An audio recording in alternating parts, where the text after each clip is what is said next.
Hello guys, isang mapagpalang araw naman po sa ating lahat. So yan guys, good evening po. So yan, tinabot po tayo ng gabi sa pagpapakain ng ating mga alaga. So yan guys ay yan po, kumakain na po sila at medyo madilim. So si Black yan doon po sa dulo guys, kasi napagalitan ko, nagtampo kasi sinakmal niya yung kanyang anak. Kaya hiniwalay ko yung pakainan niya. Umalis, nagtampo sa guys, matampuin talaga to si Blackie. Medyo may phobia kasi guys. Kasi Blackie talaga, hindi talaga pwede itong sigawan. Kasi pag nasigawan mo, tumatakbo, lalayas siya. So ayun, bumalik naman sa guys kasi nilagay ko yung kainan niya doon. Kasi pag hindi natin guys, inaaway niya yung anak niya, pinapagalitan niya si Kaya medyo napansin nyo guys, yung pinakamaliit dito, si Chin Chin. Inaaway niya si Chin Chin. Sinakmal niya sa leg. Ayaw niyang pakainin, pero may kanya-kanya naman sila guys sa pagkainan, kaso lang minsan naagawan niya siguro. Pero si John Lloyd hindi niya inaaway, paborito niyang anak si John Lloyd guys, saka si Snow. Ang ito na guys, na unang na makaubos itong si Boknoy. Yan, tapos na, hindi na kumain kami natira pa. So tapos ka na Boknoy. Pasensya na kayo guys kasi habang naglalagay ako ng pagkain guys, kasi bali 6 yan sila yung pagkainan natin. So mabilis si Boknoy kumain kasi siyang pinakaunang kumakain, saka si Florentina. Ito naman si Chin Chin ay mahiyain, yun, saka si Blackie doon sa dulo. Yan si John Lloyd guys, tapos na rin. Nakakatawa sila guys panoorin pag sila ay kumakain sabay-sabay. Yan, busog na rin si Snow.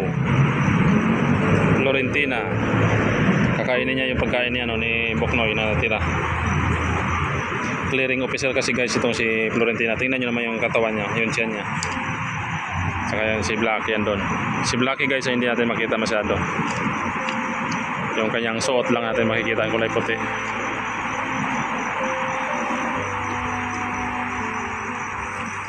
Nakakatuwa naman itong mga alaga ko. Ubusin nyo na dali, ubusin nyo kain. Kumain kayo ng marami para lumaki.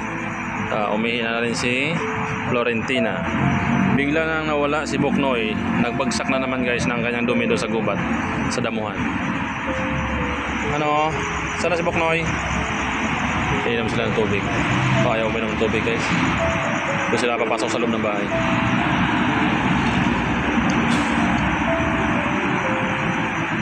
Yan, sarap ang kain ni Mami Blackie, saka ni John Lloyd. Tingnan ko mamaya yung kinainan nyo kung marunong kayo maghugas. So may tira na konti, babalikan yan guys ni Boknoy. Uminom na sila ng tubig. Yan. So kay Boknoy guys may tira na konti. Si Chin Chin naman, siya ang mag-clear yan, ubusin niya lahat. Busog na kayo mga mababait kong alaga? Snow, ubos yan, ubos. Tingnan nyo guys si Snow, ang laki ng kanyang tiyan, may bilbil. Yan, tingnan nyo po, nakakatawa. Saka si John Lloyd, ang John Lloyd na pugi. Malikot sila guys. Ito bilib ako sa mga aso guys, kasi pag pumupunta ako doon sa mga tracking, nag-aakot ng lupa, kasama sila sa akin doon, tapos doon sila aakyat sila sa mga lupa na nakatambak, sila nakabantay doon. Pag sa gabi, doon sila tumatambay, tapos naghahabulan sila doon. Doon sila naglalaro guys. Maingay sila sa gabi, nagsisigawan. Nakakatawa rin sila kasi yung pag inilawan mo flashlight, yung mga mata nila umiilaw din. So guys, maraming salamat. Siyempre salamat na pala sa ating sponsor taga Las Piñas. Maraming salamat ma'am sa iyong sponsor sa bigas. God bless po, sana bigyan ka pa ng mga blessing at mahabang buhay at malusog na pangatawan. Kaya siyempre sa ating mga viewers, sa ating mga subscriber yan, maraming salamat po sa lahat ng inyong suporta dito sa ating mga alagang aso. Kasi nandyan pa rin kayo patuloy na nagsusubaybay, nanonood sa ating vlog. So I hope na mag-subscribe po kayo at pakishare po guys ang ating video, kasi yun na lang po guys ang kulang sa ating watching hour. Yun na lang po ang kulang ko para makapag-apply tayo ng monetization para ma-monetize na at magkaroon ng advertisement itong ating mga ina-upload na video na long video. Kasi pag mayroon tayong advertisement, ibig sabihin nung guys, magkakaroon tayo ng earnings lalo na pag maraming manonood at hindi skip yung mga ads sa aking video. Doon po kumikita yung mga content creator sa panonood ng mga viewers at hindi skip yung mga ads kasi kikita tayo doon. Kahit maliit lang pero may ipon yung guys kung marami ang manonood. Yun po ang pinaka dito sa ating YouTube channel. Earnings natin. Siyempre ang earnings natin guys pag nagsahod tayo, yun po ay pangano natin sa ating mga alaga. Kasi ang ating sponsor guys, alam naman natin na sila din ay may may pamilya din at may mga alaga din sila pero nandito pa rin sila tumutulong sa akin. Sinusubaybayan nila ako at sinusuportahan nila ako. Malaking suporta po nila guys sa mga sponsor natin kasi malaki na rin itong mga alaga natin. Kasi malakas pa to guys sa kumain sa isang tao. Itong si Chin Chin, malakas din kumain yan guys. Isipin mo yung puno yung bowl na yan, ubos niya. Ubos nila. Sinisimot pa niya guys. Kaya talaga para na rin ako guys na may anak na 5 o 6 na anak yung pinapakain ko. Naalala ko nung ako'y bata pa, kasi kami magkapatid talagang magastos din kami sa bigas. Isang linggo namin guys noon ay talaga ay medyo malaki yung konsumo namin. Kaya naisip ko yung mga aso ko parang ganoon din pala. Parang tao din pala sila guys. Kulang na lang sa mga aso ay magsalita. Kung gutom ay maglilikramo, iiyak.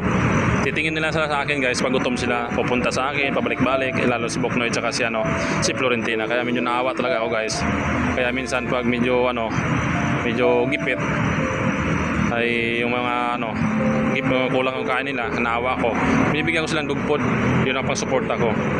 Kaya bumabawi naman ako sa pagkain, dinadagdagan ko yung pagkain nila. Para sila naman ay medyo ang katawan nila, medyo maayos naman. Kaya sa awa ng Panginoon guys, at medyo okay naman sila. Tsaka hindi naman sila payat, hindi naman sila masyadong mataba. Tamtaman lang, sakto lang guys yung pag-alaga natin. I hope na hindi sila magkasakit. At saka mga malalaki na sila guys. Ang problema ko naman ngayon kung paano magpakapon. Kasi hindi natin sila mahawakan yung iba. Dalawa lang yung mahawakan ko dito. Si Boknoy at si Florentina. Si John Lloyd mahawakan natin guys. Kaso lang mailap din siya. Mahahawakan ko siya. Ako lang nakakahawak kay John Lloyd. Pinapasok ko sa loob ng bahay. So yun, baka makakapon natin. Papakapon para hindi na sila dumami. So yun guys, maraming salamat po sa inyong suporta dyan. God bless po sa ating lahat. Mag-ingat po kayo palagi kung saan mo ngayon. Keep safe always and bye bye po sa ating lahat dyan. Bye bye.